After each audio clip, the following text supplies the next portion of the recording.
আমি সুমনা একটি প্রাইভেট কোম্পানিতে চাকরি করি। বেতন খুব বেশি না, মাসে মাত্র 22,000 টাকা। ঢাকায় এই টাকায় সংসার চালানো কি সহজ? না, মোটেও না। কিন্তু আমি চালাতে হয়।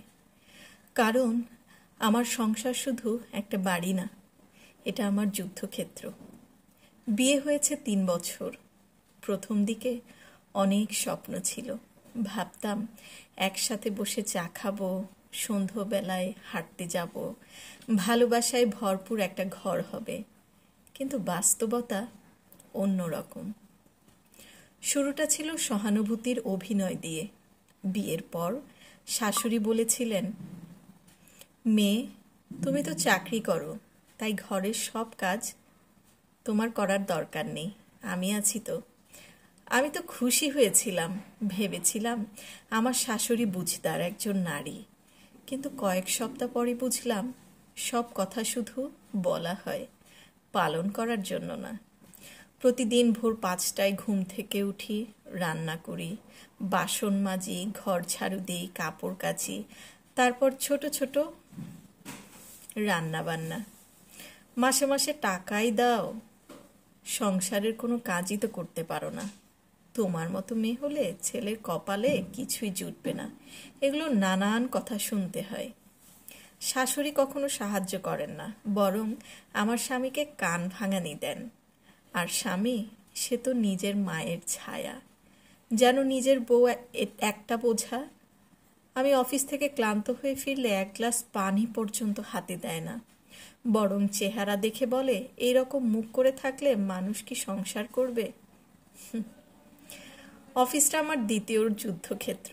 উপরে বস, পাশে সহকর্মীদের বাঁকা কথা, বউ হয়ে ঘর সামলাতে পারো না, আবার অফিসে এসে বস হয়ে যাও, তাই না? এরকম কথাও শুনতে হয়, কারণ আমি নাকি একটা মেয়ে হয়ে বেশি সিরিয়াস। সন্ধ্যাবেলা বাসায় ফিরে দেখি ছোট ছেলেটা কান্না করছে। ওর হোমওয়ার্ক হয়নি, কারণ শাশুড়ি বলেছেন, তোর মায়ের কাজ পড়ানো, আমি তো আর আয়ার কাজ করব না। রান্নাঘরে গিয়ে দেখি গ্যাস নেই, বাজারের ব্যাগে কিছু নেই। স্বামী বলেছে, তুমি তো চাকরি করো, তোমারও দায়িত্ব আছে। মনে মনে ভাবি, তাহলে স্ত্রী হয়েও কেন আমি একা দায়িত্ব নিই? সংসার কি একপাক্ষিক বোঝা? রাতে খাওয়া শেষ করে ছেলেকে পড়াই, তারপর অফিসের টাস্ক দেখি। ঘড়ির কাঁটা যখন 12টা ছুঁই ছুঁই, আমি বিছানায় গায়ে এলিয়ে দিই। পাশের মানুষটা তখন ঘুমিয়ে ঘুমিয়ে নাক ডাকায়, আর আমি চাঁদের আলোয় শূন্য তাকিয়ে ভাবি, এই জীবন কি আমার জন্য ছিল? হ্যাঁ, কষ্ট হয়। হ্যাঁ, কান্না চেপে রাখতে কষ্ট হয়। কিন্তু আমি ভাঙি না, কারণ আমি জানি আমি একা নই। আমার মতো হাজারো সুমনা আছে এই শহরে, এই দেশে, যারা দিনের আলোয় কর্মী, সন্ধ্যার পর গৃহিণী, আর রাতের আধারে নিজের স্বপ্নগুলো কবর দিয়ে ঘুমায়।